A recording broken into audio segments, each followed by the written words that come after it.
नमस्कार, आप देख रहे हैं हमारा खास कार्यक्रम बात सेहत की और मैं हूं आपके साथ कोमल गंगवार। दिन भर की थकावट के बाद अगर आप रात भर बिस्तर पर करवटें बदलते रह जाते हैं तो ये आपके सेहत के लिए बहुत ज्यादा नुकसानदायक है। नतीजा, नींद पूरी नहीं होती, सुबह उठकर फिर से काम में लग जाते हैं और इसके बाद पूरे दिन सुस्ती और आलस महसूस होता रहता है। जाहिर सी बात है कि इसका असर आपके परफॉर्मेंस पर भी पड़ेगा। कभी कभी नींद ना आना आम है, लेकिन लगातार आपके साथ ये स्थिति बनी रहे तो जरूर सोचना चाहिए कि आखिर ऐसा क्यों हो रहा है। स्वास्थ्य विशेषज्ञों की माने तो हमारे शरीर को कम से कम 7 से 8 घंटे की नींद की जरूरत होती है। रात भर की अच्छी नींद हमें दिन भर फ्रेश और एनर्जेटिक फील कराती है, लेकिन स्ट्रेस और बदलते लाइफस्टाइल का अगर सबसे ज्यादा बुरा असर किसी पर पड़ रहा है तो वो हमारी रात की नींद है। इसी को लेकर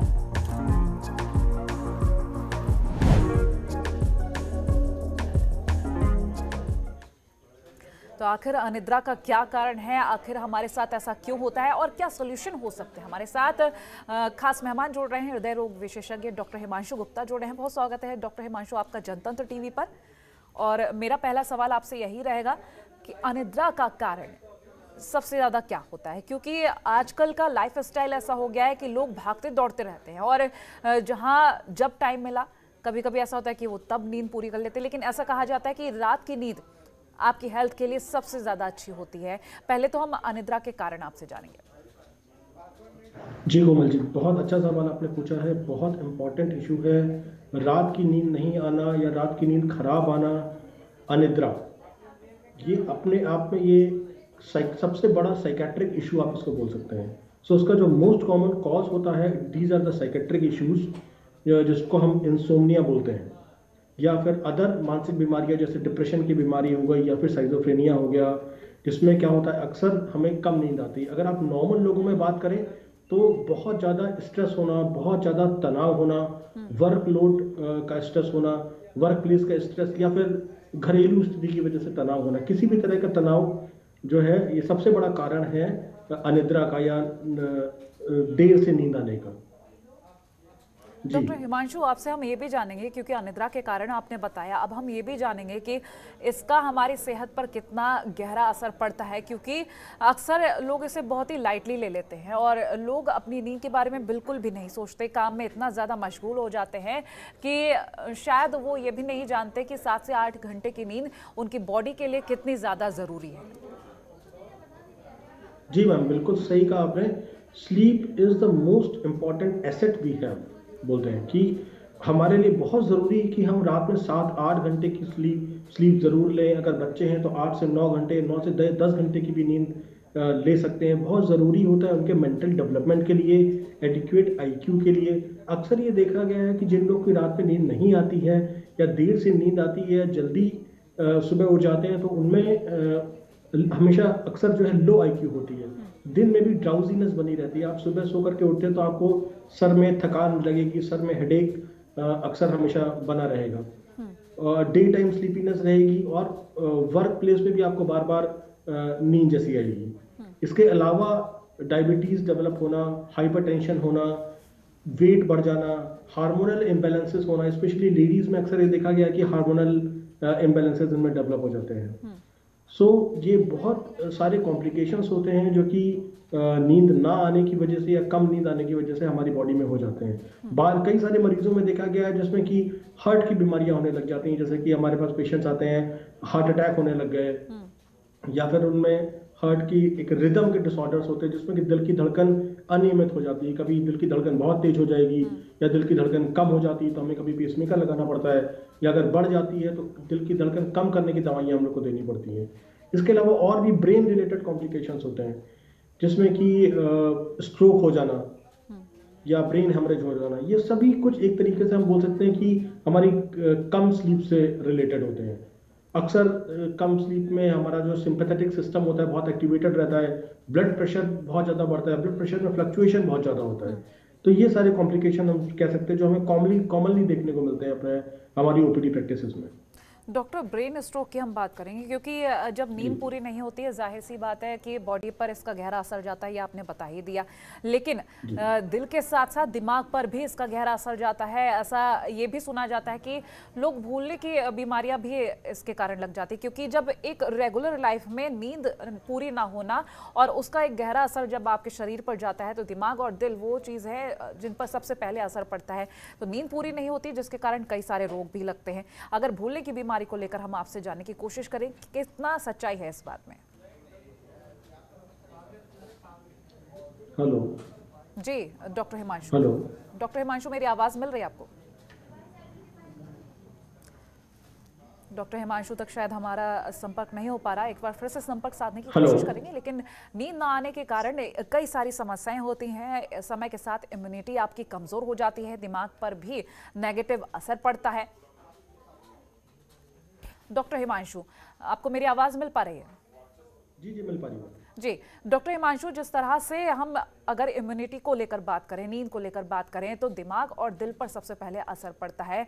दिल के बारे में आपने बताया, हृदय रोग भी हो जाते हैं, लेकिन दिमाग के बारे में, क्योंकि कई लोगों का ऐसा मानना कि एक रेगुलर लाइफ में जब नींद पूरी नहीं हो पाती और लगातार ऐसा होता रहता है, तो दिमाग पर इसका गहरा असर होता है, जिसका नतीजा भी ये होने लगता है कि लोग भूलने लग जाते हैं, भूलने की भी बीमारी हो जाती है। क्या ये सच है? मैम, देखिए, दोनों तरह के डिसऑर्डर्स देखे गए हैं। रात में नींद कम आने की वजह से या ना आने की वजह से हमारे दिमाग में साइकेट्रिक इश्यूज भी डेवलप हो सकते हैं, या फिर ऑर्गेनिक इश्यूज भी डेवलप हो सकते हैं। साइकेट्रिक इश्यूज की बात करें तो हम बोल सकते हैं ना, जैसे कि आपने सुना होगा कि पागलपन होने लग गया, साइजोफ्रेनिया डेवलप होने लगा, या फिर डिप्रेशन हो गया लोगों में, या फिर भूलने की बीमारी डेवलप हो गई, जिसमें कि लोग कंसंट्रेट नहीं कर पाते हैं, फोकस नहीं बन पाता है, वर्क प्लेस पे भी फोकस नहीं बन पाता है। अगर आप ऑर्गेनिक इश्यूज की बात करें तो उसमें जैसे सीबीए हो गया, जैसे ब्रेन हेमरेज हो गया या स्ट्रोक हो गया, इसमें आगे चल के जैसे जैसे हमारी एज बढ़ती रहती है और लगातार इस तरह की सिचुएशन बनी है कि आपको नींद नहीं आ रही है, और ओल्ड एज में एक तरह की रिजिडिटी डेवलप हो जाती है बॉडी में, जिसको हम पार्किंसोनिज्म बोलते हैं। उसमें भी ऐसा होता है कि हमें नींद कम आती है, या फिर अल्जाइमर्स डिसीज देखी गई है। ऐसे पेशेंट्स में भी ये देखा गया है कि ये बहुत ज्यादा भूलने की क्षमता बढ़ जाती है और चीजें कम याद रहती है हमें। डॉक्टर हिमांशु, खाने पीने का कितना असर रहता है नींद पर? मैम बिल्कुल, इसके अगर हम रोकथाम की बात करें तो देखिए, ट्रीटमेंट पार्ट तो बिल्कुल अलग हो गया, लेकिन हम रोकथाम की बात करें तो सबसे इम्पोर्टेंट है स्लीप हाइजीन। एक जरूरी है कि हम एक नियमित तौर पे अपनी स्लीप को मेंटेन करें। एक नियम के अनुसार हम एक प्रॉपर टाइम पे नींद लें, एक समय पर उठें, सुबह जॉगिंग करें, वेट लॉस करें, अपने बॉडी को मेंटेन करें। अपना बीएमआई जो होता है, हमें ओवरवेट नहीं होना चाहिए, नॉर्मल रेंज में होना चाहिए। शुगर और ब्लड प्रेशर की दिक्कत है तो वो कंट्रोल में होनी चाहिए।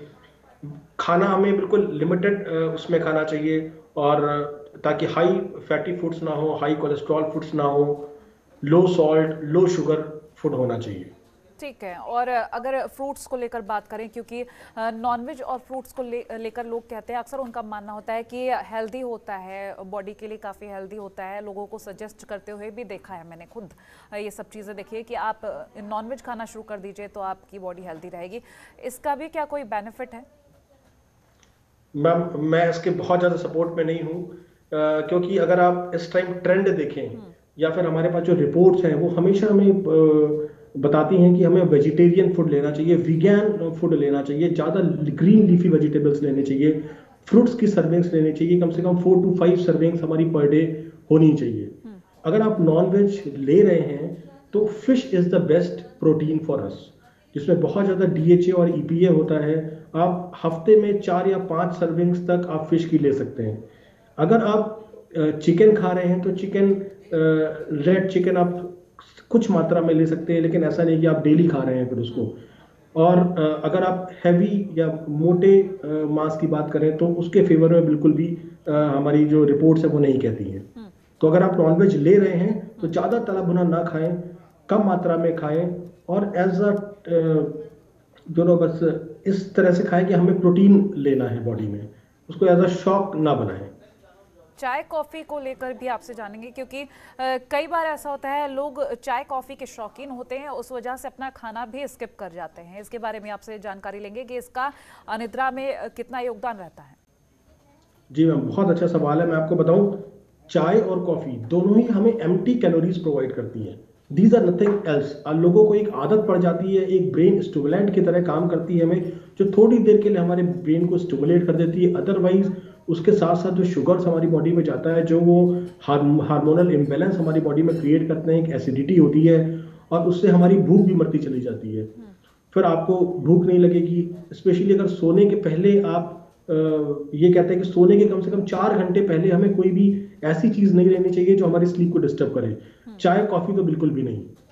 और अगर आप अल्कोहल लेते हैं डेली तो उसको अवॉइड कीजिए। अगर आप अल्कोहल ले भी रहे हैं तो लिमिटेड मात्रा में 20 से 30 ml अल्कोहल पर डे अगर आप लेते हैं तो कम से कम 4 घंटे पहले ले लें। खाना खाते हैं तो 3 से 4 घंटे पहले खाएं सोने के। ये बहुत जरूरी है। ठीक है। और साथ ही हम आपसे ये भी जानेंगे, क्योंकि बात सेहत की में आज हम अनिद्रा को लेकर जब बात कर रहे हैं तो नींद ना आने के कारण होने वाली समस्याओं के बारे में आपसे जान रहे हैं, और भी जो बीमारियां होती हैं उनके भी बारे में आपसे जानेंगे, और साथ ही उपाय के बारे में भी बताइए।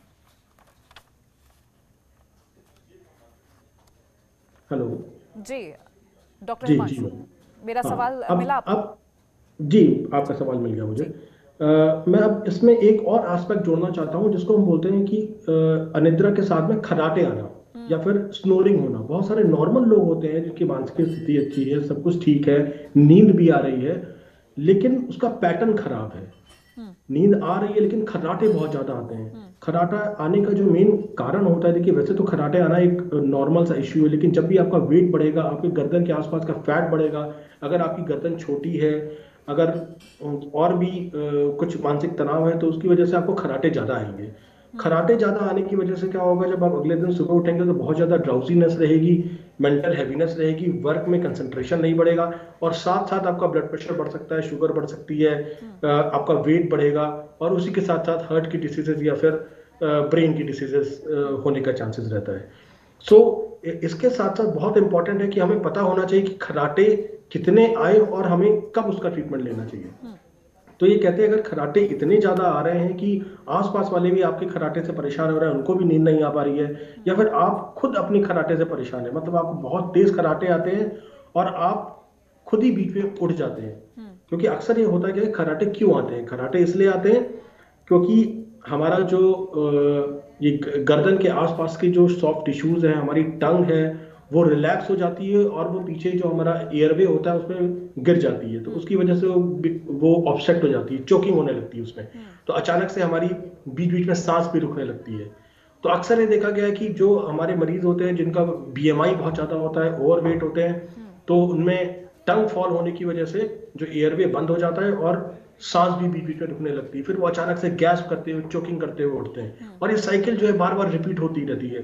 तो ये देखा गया है मतलब 1 घंटे में कम से कम 30-35 बार ये साइकिल बार बार रिपीट हो रही है। पूरे 4-5 घंटे की साइकिल में पूरी उनकी जो रात की नींद होती है वो डिस्टर्ब रहती है। डॉक्टर हिमांशु, हम अनिद्रा को लेकर जब बात करते हैं तो ऐसे में एक योगा को लेकर बहुत महत्वपूर्ण पॉइंट सामने आ जाता है कि योगा हर रोग को दूर करता है, और लोग ऐसा कहते हैं कि जब आपकी बॉडी थकती है तो आपको नींद अच्छी आती है, लेकिन कई लोगों के साथ ऐसा नहीं हो पाता है। वो जो अनिद्रा के शिकार होते हैं उनकी बॉडी कितनी भी थक जाए लेकिन उनको नींद नहीं आती है, तो योगासन का कितना फायदा मिलता है? जी मैम, बिल्कुल सही कहा आपने। अगर एक नॉर्मल पेशेंट है या नॉर्मल आदमी है जिसको अनिद्रा की समस्या है, तो उसको थकावट से बहुत आराम मिलेगा। वो जितना ज्यादा थकेगा, जितना ज्यादा काम करेगा, उसको उतनी अच्छी नींद आएगी। बिल्कुल सही बात है। लेकिन अगर आप साइकेट्रिक पेशेंट्स की बात करें जिसमें कई में इंसोम्निया की दिक्कत होती है, जिसको बोलते हैं अनिद्रा की दिक्कत होती है, तो उनको थकावट ज्यादा फर्क नहीं पड़ेगा, बल्कि जब वो थक जाते हैं तो उनको ये प्रॉब्लम कभी कभी और ज्यादा एग्रीवेट हो जाती है। तो ये बहुत जरूरी है कि वो अपनी बॉडी को अलाइन करें। तो इसके लिए जरूरी है कि पहली बात तो आप साइकेट्रिक हेल्प लें। साइकेट्रिक हेल्प लेकर के जो भी इनके ट्रीटमेंट होता है, जो इंसोम्निया का ट्रीटमेंट होता है, एंटी डिप्रेसेंट्स होती है, उनको स्टार्ट कर सकते हैं। दूसरी चीज, जो अदर थेरापीज होती हैं जैसे कि yoga and meditation, they are the wonderful therapies, they are already proven, और हमारे पास रिसर्च वर्क इनका अवेलेबल है कि जो बहुत अच्छी तरीके से हमें इस चीज से निकलने में हेल्प करती है। योगा की स्पेशल हथा योगा अगर आप बात करें तो हथा योगा हो गया, या और भी योगा पॉस्चर्स है। मैं बहुत ज़्यादा डिटेल में तो इसमें नहीं जाना चाहूँगा, लेकिन बहुत अच्छा इसका इफेक्ट होता है। अगर आप मॉर्निंग में योगा करते हैं, कम से कम आधा घंटा पौन घंटा हमें ज़रूर निकालना चाहिए इन सब चीज़ों के लिए। अदरवाइज भी physical activities overall very important. अगर आप हर्ट के इफेक्ट की बात करें तो ये कहा गया है कम से कम हफ्ते में 5 से 6 दिन आधे घंटा डेली आपका फिजिकल एक्टिविटी होनी चाहिए। और ये जो फिजिकल एक्टिविटी है ये टारगेटेड फिजिकल एक्टिविटी होनी चाहिए। ऐसा नहीं कि हमने घूमते घूमते टहल लिया, नहीं, एक फिजिकल एक्टिविटी जो कि टारगेटेड हो कि हाँ मुझे मॉर्निंग वॉक करना है, मुझे फिजिकल एक्टिविटी करनी है। जी डॉक्टर हिमांशु, अगर हम बात करें नींद की समस्या के लिए उपाय की, तो जाहिर सी बात है कि कई सारे उपाय हैं, लेकिन कोविड काल जैसे कि हम पिछले 2 से ढाई साल हो गया है कोविड काल से जूझ रहे हैं और कई सारी समस्याएं कोविड के दौरान भी ये देखा गया कि कई लोग अनिद्रा के शिकार हुए। कोविड से तो वो उबर गए, लेकिन उनका अनिद्रा की ये जो शिकायत है वो नहीं गई। तो किस तरह से इसको निपटाया जा सकता है? जी मैम, कोविड अपने आप में एक बहुत बड़ी समस्या थी और समस्या है।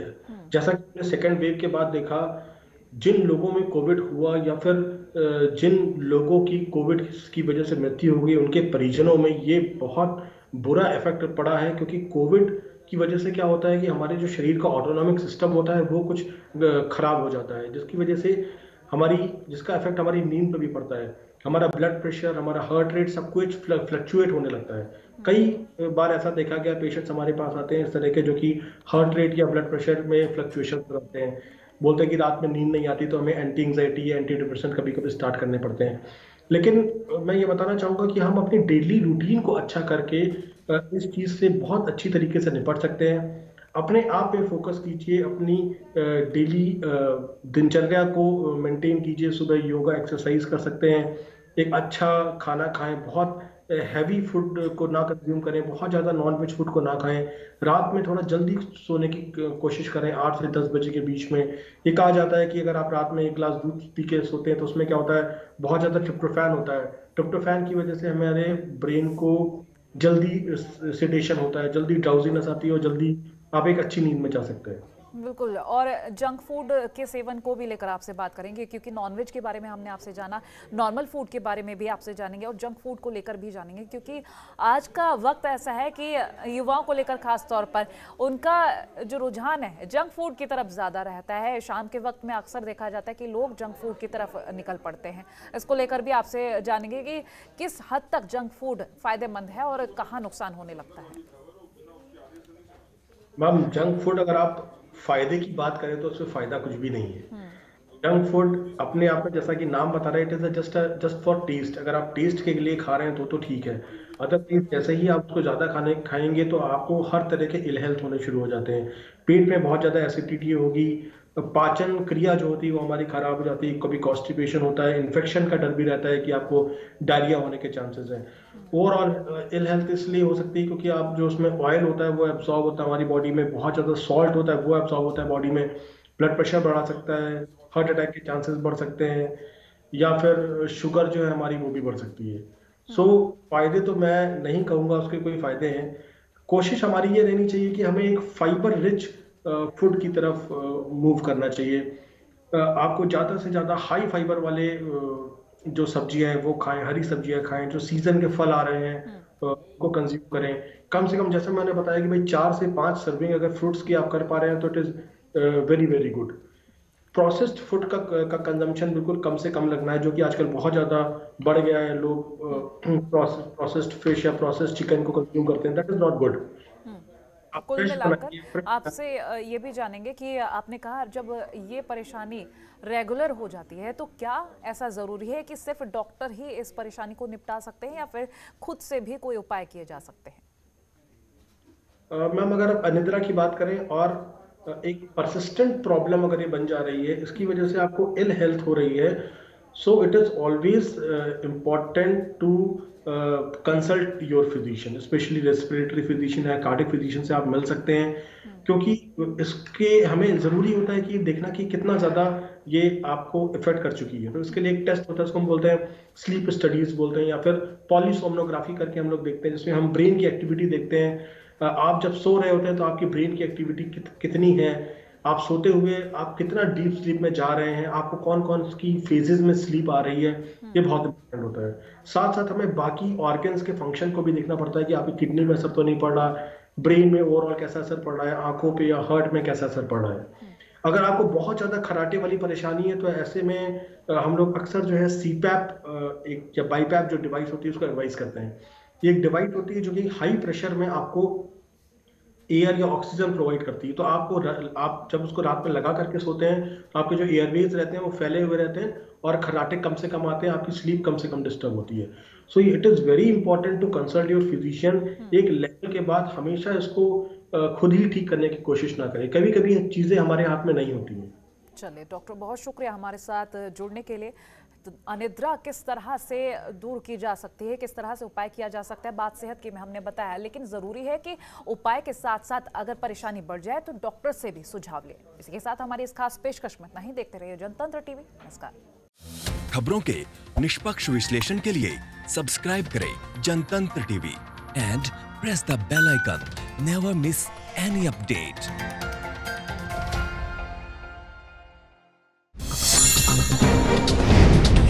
डाउनलोड कीजिए जनतंत्र टीवी ऐप को, जो कि अवेलेबल है गूगल प्ले और ऐप स्टोर पर। अधिक जानकारी के लिए अभी डाउनलोड करें।